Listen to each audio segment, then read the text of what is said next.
You are watching Shalom World News. I'm David Kerr from Lansing in Michigan, and these are your latest news headlines from around the world. Pope Francis has consecrated Russia and Ukraine to the Immaculate Heart of Mary with a prayer asking for peace in the world at the end of a penitential service in St. Peter's Basilica in Rome on Friday, the Feast of the Annunciation of the Lord. The Pope carried out the solemn act by saying, "Mother of God and our Mother, to your Immaculate Heart we solemnly entrust and consecrate ourselves, the Church and all humanity, especially Russia and Ukraine." Seated before a statue of Our Lady of Fatima, the Pope noted that the people of Ukraine and Russia venerate Mary with great love, and thus they now turn to her compassion in a time of war, hunger, injustice and poverty. The act of consecration was also read simultaneously by Cardinal Konrad Krajewski, the papal almoner at the Sanctuary of Our Lady of Fatima in Portugal, while countless numbers of bishops around the globe did likewise. Ave Maria. The head of the Ukrainian Greek Catholic Church has expressed his shock and dismay at the suffering of citizens in the city of Mariupol. In a video message issued on Thursday, Major Archbishop Sviatoslav Shevchuk said people in the eastern Ukraine city are dying of hunger and have little water to drink, bar that provided by melted snow. Meanwhile, he added, it is also difficult to bury the dead.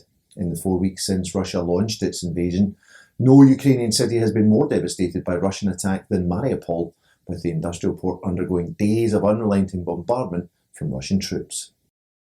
Meanwhile, the Russian Orthodox Church has started including special prayers for peace in its Divine Liturgy. That's according to one of the Church's most senior clerics. In a letter published this week, Metropolitan Hilarion of Volokholamsk, who is the chairman of the Department of External Church Relations of the Moscow Patriarchate, said that all Christians have a mandate to pray for peace as the conflict rages in Ukraine. His letter was addressed to Cardinal Jean-Claude Hollerich, who is the president of the Bishops' Conference of the European Union.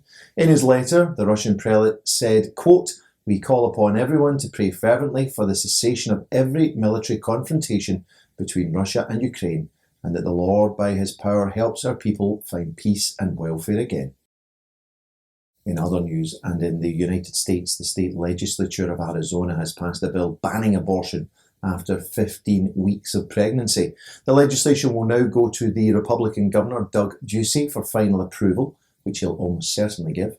The bill's sponsor, State Senator Nancy Barto, welcomed the latest approval for her legislation, saying, quote, "The state has an obligation to protect life, and that's what this bill is about. The new law will protect all unborn life after 15 weeks of gestation, with no exceptions in cases of rape, incest, or medical emergency." The Arizona House on Thursday also passed another bill prohibiting minors from having sex reassignment surgery. In addition, a further bill was also passed making it illegal for boys who claim to self-identify as female from taking part in girls' sports. An almost identical bill was also passed this week in the state of Kentucky. The Italian church, which contains the mortal remains of St. Nicholas, better known to many as Santa Claus, has been desecrated by Vandals. Burglars broke into the Basilica of St. Nicholas in the southern Italian city of Bari on March the 21st. They stole a gold ring, a silver cross, and precious stones, which all adorned a statue of St. Nicholas. The saint himself is buried in the church crypt. The city's mayor, Antonio De Caro, described the theft as deeply wounding as well as petty and unclassifiable. Nobody has yet been arrested in connection with the theft. St. Nicholas was the 4th century bishop of Myra, which is located in present-day Turkey. Polish Catholics have launched a campaign to move Father's Day from June the 23rd, its present date, to March the 19th. That's the Feast of St. Joseph. So far, more than 50,000 people have signed the campaign petition, which has been launched by the organisation The Centre for Life and Family.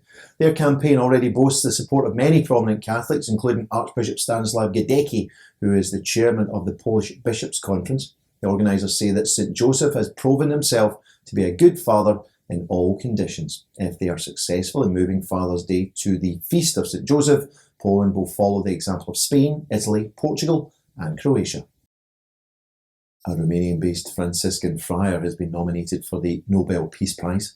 Father Csaba Bocek has been proposed for the award by the government of Hungary for his humanitarian work caring for homeless children on the streets of Transylvania in Romania and also in Hungary itself. The Nobel nomination, say the Hungarian government, is in honour of Father Bocek's work in breaking down the walls between the nationalities in Central and Eastern Europe, while also serving as an example and a good practice for all of humanity. Father Bocek's St. Francis Foundation of Deva in Romania takes care of more than 2,500 children by providing food, housing and education. Father Bocek was born into an ethnic Hungarian family in the Romanian city of Cluj. He secretly joined the Franciscans in 1982 during the communist dictatorship of Nicolae Ceausescu, when religious freedom in Romania was severely restricted. Finally, the Shalom Media Group's 5th television channel has taken to the air. After sowing seeds of Christ's peace in North America, Europe, and Australia, Shalom World has extended its hands to the continents of Asia and Africa. Shalom World Asia Africa made its maiden telecast on Friday, March the 25th, the Feast of the Annunciation. The broadcast began at 9 a.m. Eastern Time with a video detailing the birth and history of Shalom World in the US and an explanation of how it has now spread to other parts of the world. In a speech to mark the occasion, Cardinal Luis Antonio Tagle, the Vatican's prefect of the Congregation of the Evangelizations of Peoples, encouraged new viewers to follow the programmes offered by the new channel as they lead, he said, to the nourishment of both faith and mission as Christians. Among the other bishops who imparted their blessings upon Shalom World Asia Africa was Cardinal Charles Bo of Myanmar, who said the channel will become a great tool for evangelization, a voice for the persecuted church in Asia and Africa, and a guide to those seeking Christ. Well, that's your latest news headlines for now. Do join us for more tomorrow. You can also join us at swnews.org for news updates. Shalom.